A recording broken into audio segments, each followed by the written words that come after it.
No te detengas, necesito esto, lloró la viuda, no con deseo, sino con desesperación, mientras el viento arañaba las paredes de la cabaña iluminada por velas y el vaquero la sostuvo con más fuerza, convirtiéndose en un muro humano contra la noche que ya le había arrebatado demasiado. Ella había llegado a su puerta poco después del anochecer, con las botas empapadas por la nieve derretida, el cabello rígido por el frío y los ojos vacíos tras semanas de dormir con el dolor como única manta. Cuando él abrió la puerta, la luz cayó sobre ella como misericordia. Se llamaba Mara, y no había planeado suplicar, solo había planeado sobrevivir una noche más, cumplir la promesa que había susurrado a las fotografías de sus hijos: no voy a desaparecer.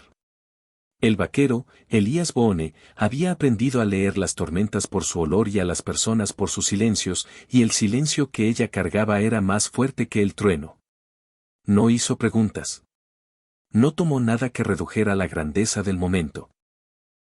Simplemente se hizo a un lado, avivó el fuego, puso agua a hervir y ofreció la única riqueza en la que siempre había confiado: estabilidad. Mientras las velas calmaban las sombras, las rodillas de Mara cedieron y se derrumbó contra él, no como una mujer hacia un hombre, sino como un alma hacia un refugio. Y cuando susurró otra vez: no te detengas, necesito esto, se refería al calor, a la quietud, al simple hecho de ser sostenida sin exigencias. Elías había construido la cabaña con sus propias manos después de la guerra, después de aprender que el ruido puede vivir dentro de uno mucho después de que los disparos se apagan, y cada tabla fue colocada con la esperanza de que algún día el silencio significara seguridad y no soledad. Había venido al oeste para huir de sus fantasmas, y las montañas le enseñaron una lección distinta: no se huye de lo que llevas dentro, aprendes a cargarlo sin dejar que te aplaste. El dolor de Mara era una montaña en sí misma. Su esposo, un maestro de escuela con los dedos manchados de tinta y una risa capaz de levantar un salón entero, había sido arrebatado por una fiebre que avanzó más rápido que las oraciones. El pueblo ayudó durante una semana, quizá dos, y luego la ayuda se fue diluyendo, como siempre sucede cuando las ollas se vacían y la vida exige que regreses a lo tuyo.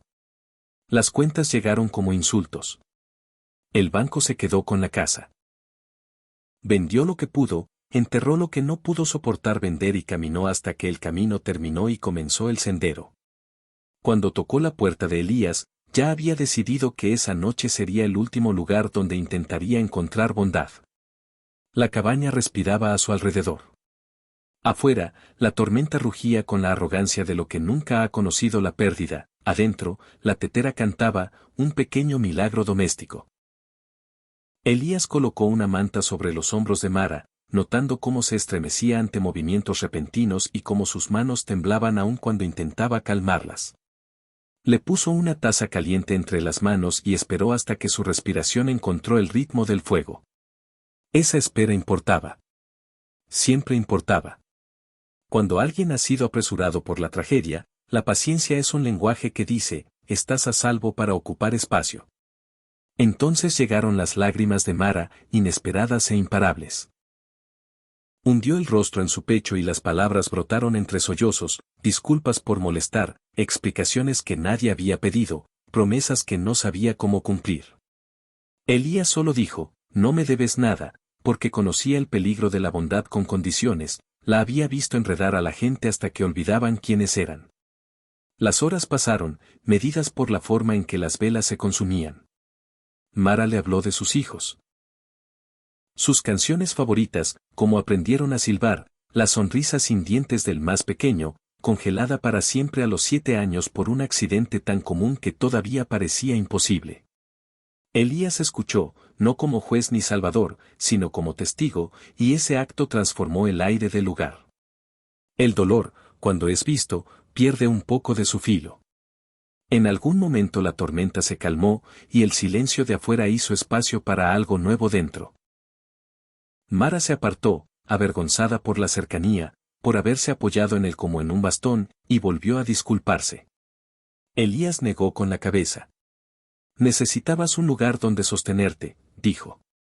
Aquí te sostuviste. Eso es todo. Fue la primera vez desde el funeral que alguien nombró su necesidad sin avergonzarla. La mañana trajo una luz tímida, como si el sol también pidiera permiso. Elías preparó desayuno con lo que tenía, huevos, frijoles, pan tostado en el sartén. Y comieron en un silencio compartido, nuevo y delicado. Mara esperaba las preguntas, el precio de quedarse, la expectativa de gratitud convertida en obediencia, pero no llegaron. En su lugar, Elías se ofreció a acompañarla al arroyo para que pudiera lavarse y luego, si lo deseaba, al inicio del sendero donde retomaba el camino. La oferta la sorprendió.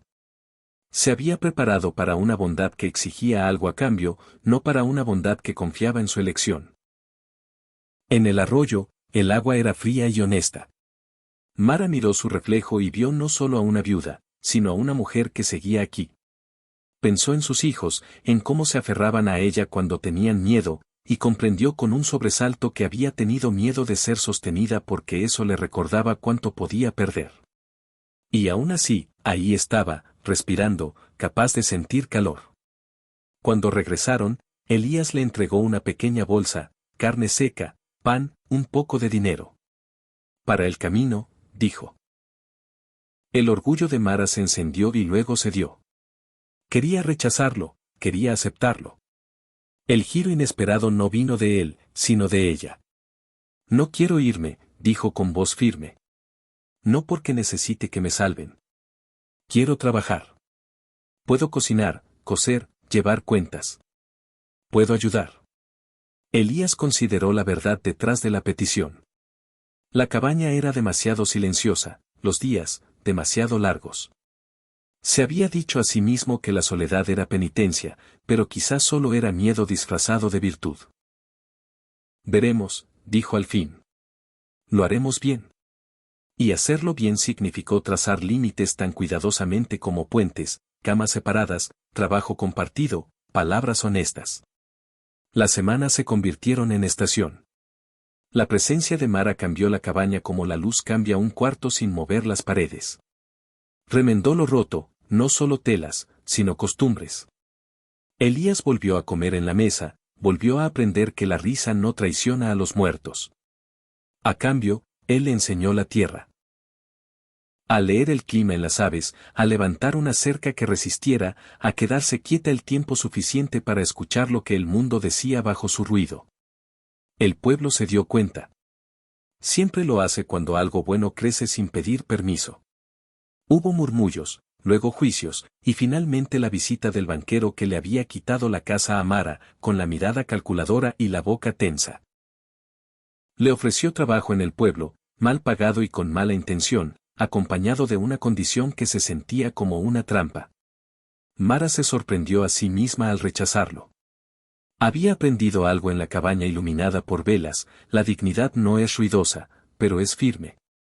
La tormenta regresó una noche, más feroz que antes, arrancando tejas y lanzando una rama a través de la ventana.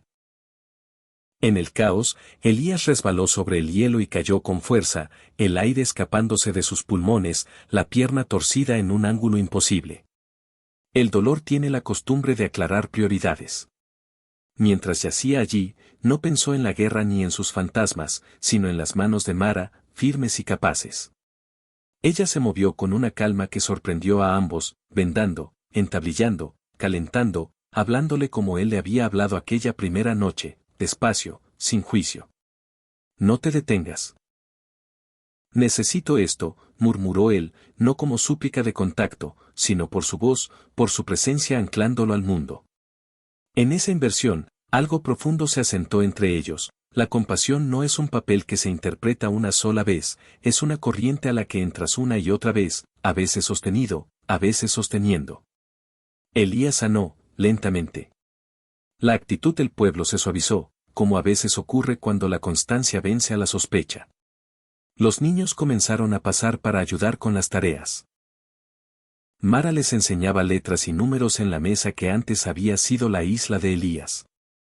En una tarde despejada, meses después, Elías se encontró de pie al borde de la propiedad con un documento en la mano, no para regalarlo, sino para compartirlo. Había ido al banco, no con enojo, sino con determinación, y había recuperado un pequeño terreno cerca del arroyo a nombre de Mara, usando ahorros que nunca creyó destinados a algo más que sobrevivir. Cuando se lo ofreció, ella lloró. No con lágrimas que rompen, sino con las que riegan semillas. ¿Por qué?, preguntó. Elías respondió con la verdad más simple que conocía. Porque nadie debería perderlo todo para empezar de nuevo. No apresuraron lo que vino después. El amor, cuando llegó, fue silencioso y seguro, construido como la cabaña, tabla por tabla, promesa por promesa. Pero incluso si el amor nunca hubiera llegado, la historia habría sido suficiente. Porque la verdadera transformación ya había ocurrido aquella primera noche, cuando una mujer a quien le enseñaron que necesitar era una debilidad aprendió que podía ser un puente, y un hombre que se escondía del mundo aprendió que abrir una puerta podía ser un acto de valentía. Años después, cuando la cabaña albergaba más risas que silencios y las velas fueron reemplazadas por lámparas, Mara les diría a los niños, los suyos por sangre y los otros por destino. Que las palabras más valientes que pronunció no fueron una exigencia, sino una verdad: no te detengas. Necesito esto. Y la lección que llevarían al mundo amplio e incierto sería simple y luminosa: cuando respondemos a la necesidad del otro con bondad, no nos perdemos a nosotros mismos, nos encontramos, y en ese encuentro, la esperanza aprende a quedarse.